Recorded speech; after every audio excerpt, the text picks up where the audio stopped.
Ezekiel's visionary account in chapter 37 takes place sometime after the fall of Jerusalem in 586 BC, and it opens with Ezekiel being moved by the Spirit of the Lord to the middle of a death valley, where he sees massive piles of dry, bleached bones glistening under the Mesopotamian sun.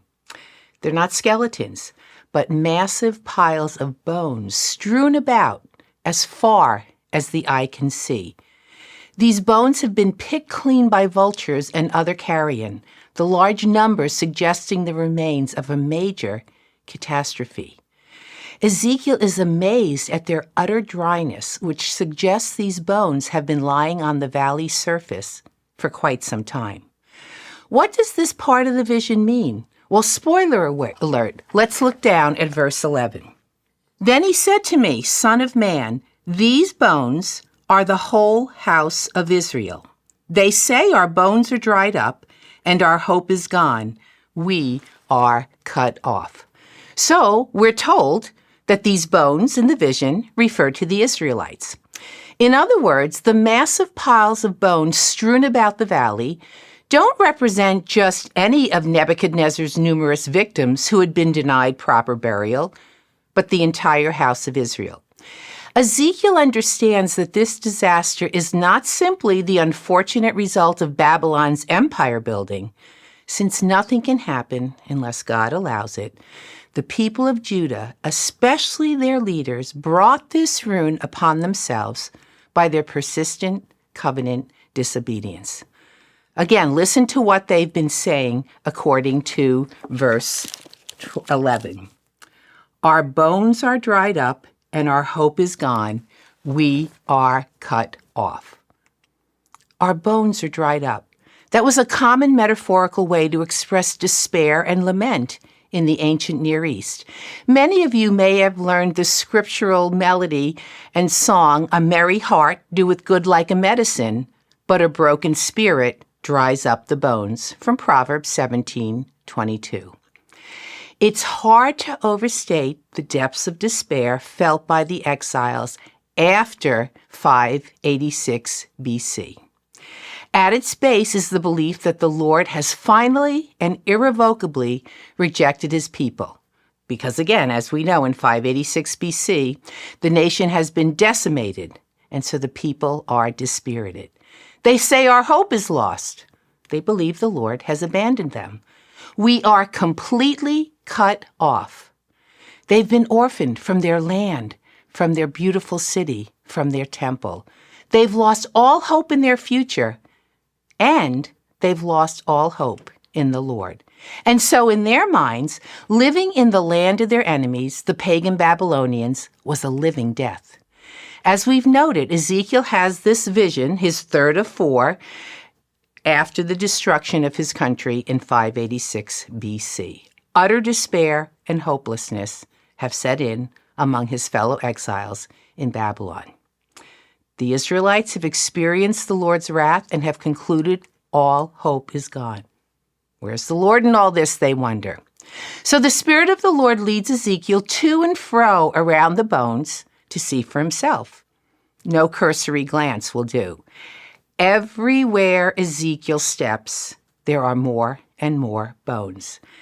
And Ezekiel takes in this picture of death in all its grisly horror and finality. Do you remember back in chapter 1, we learned that back in Jerusalem, Ezekiel had trained to be a priest. And so this walking among the dead bones would have been particularly appalling for him, since as a priest, he was forbidden by law to touch a dead body. Furthermore, the lack of a proper burial would also have been offensive to Ezekiel, who had been instructed in the necessity of the proper treatment of human corpses. In the ancient Near East in general, leaving the slain unburied was part of a treaty curse.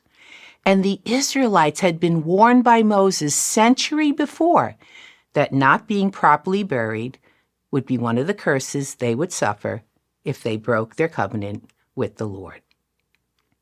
In verse 3, the Lord asked Ezekiel a curious question. Son of man, can these bones live? This expression, Son of Man, is used throughout the Old Testament to distinguish mortals from God. It's a Hebrew idiom that stresses the humanity of the individual. It means human or mortal, and it's the Lord's favorite designation for his prophet Ezekiel. Mortal, can these bones live? Imagine you're Ezekiel. Is this a trick question? We could dismiss the question as absurd if not for the one who asked the question. You see, this question signals the central issue of the chapter.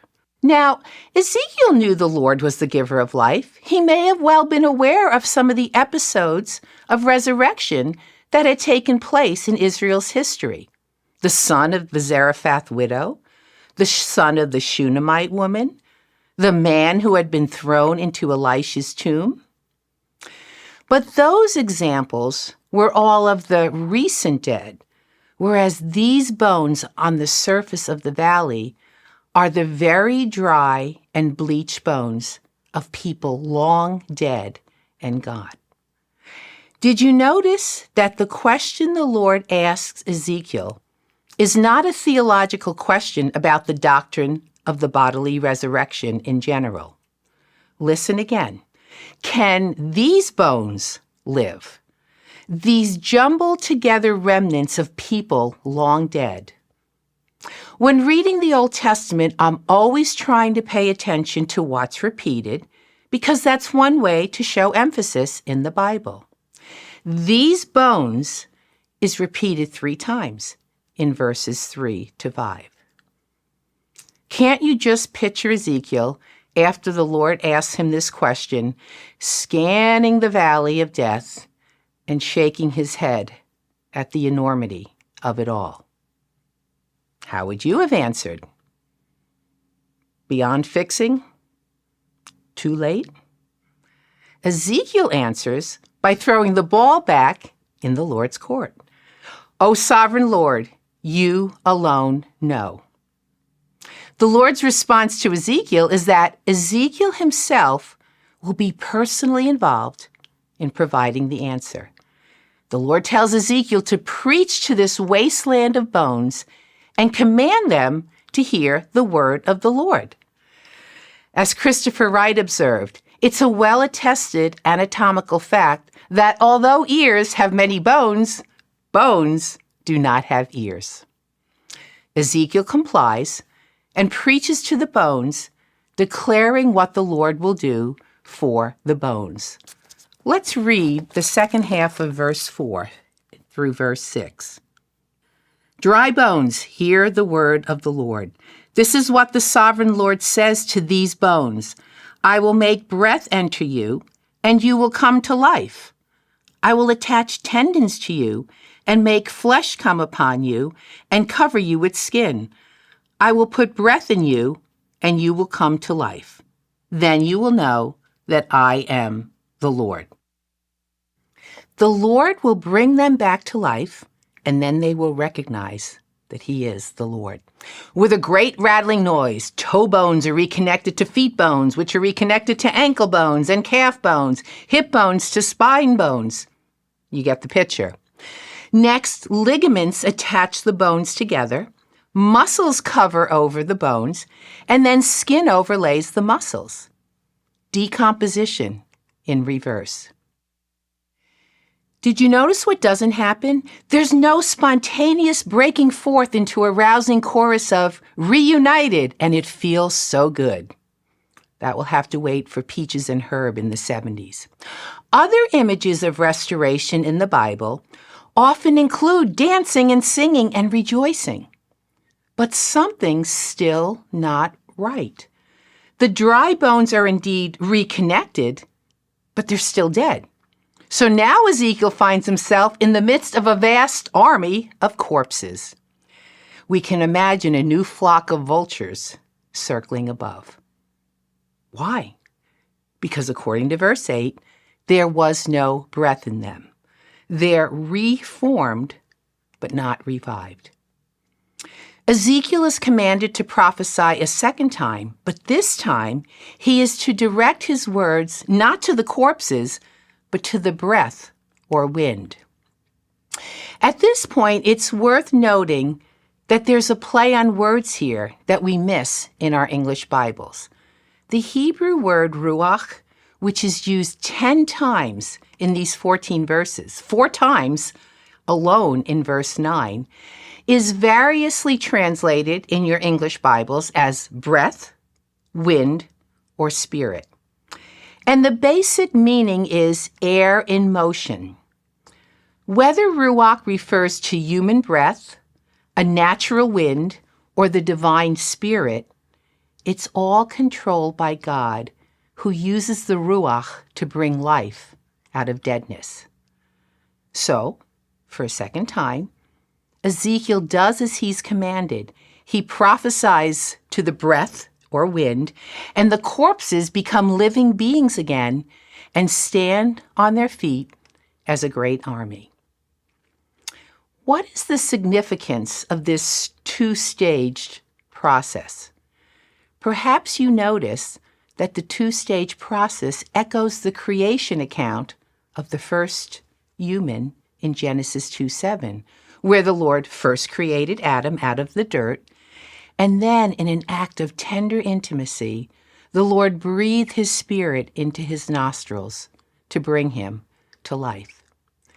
The two-stage process here in the revivification of the bones suggests that it is nothing less than the powerful God of creation who stands behind Judah's future.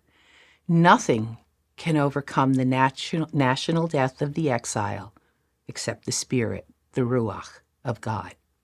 Not only does Ezekiel see a powerful vision of new life brought forth from death, but he himself becomes an agent in this fulfillment.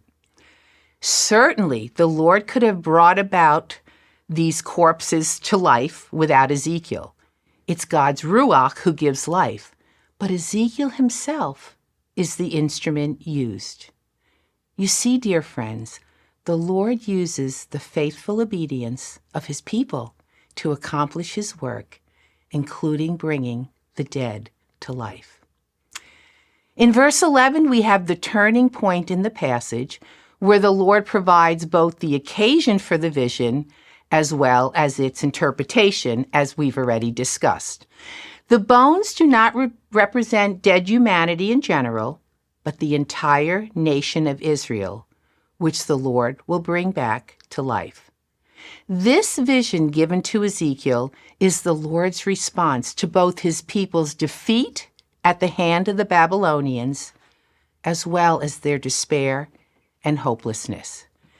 Notice that in verse 11, it is the Lord himself who informs Ezekiel what the people have been saying. The fact that the Lord informs Ezekiel what the people think and say is in itself proof that he has not abandoned his people. He's heard their cries of despair, precisely because he's in their midst, about to perform a great undertaking on their behalf. In verses 12 to 14, Ezekiel is commanded to preach for a third time, not to the bones or the breath or wind, but this time to his fellow exiles in Babylon, where he declares to them the Lord's response to their threefold lament.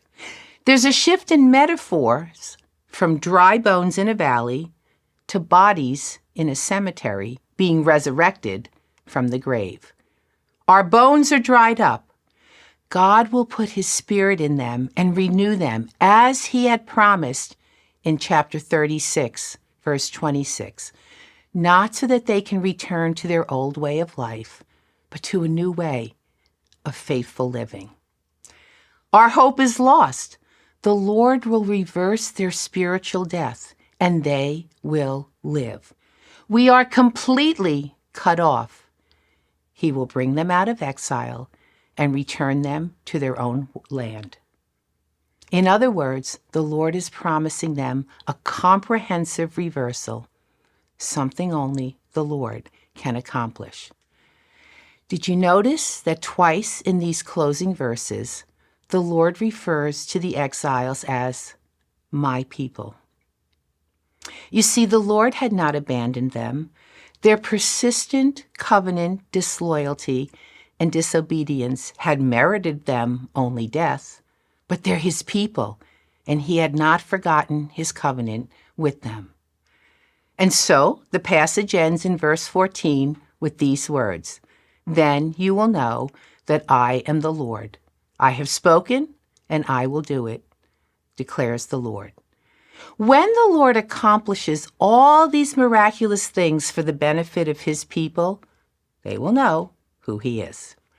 You see, ultimately, Ezekiel 37 is not a picture of despair, but rather a message of hope and promise for God's people who have a future. Do we believe the God of Ezekiel 37 is still able to work in our midst today?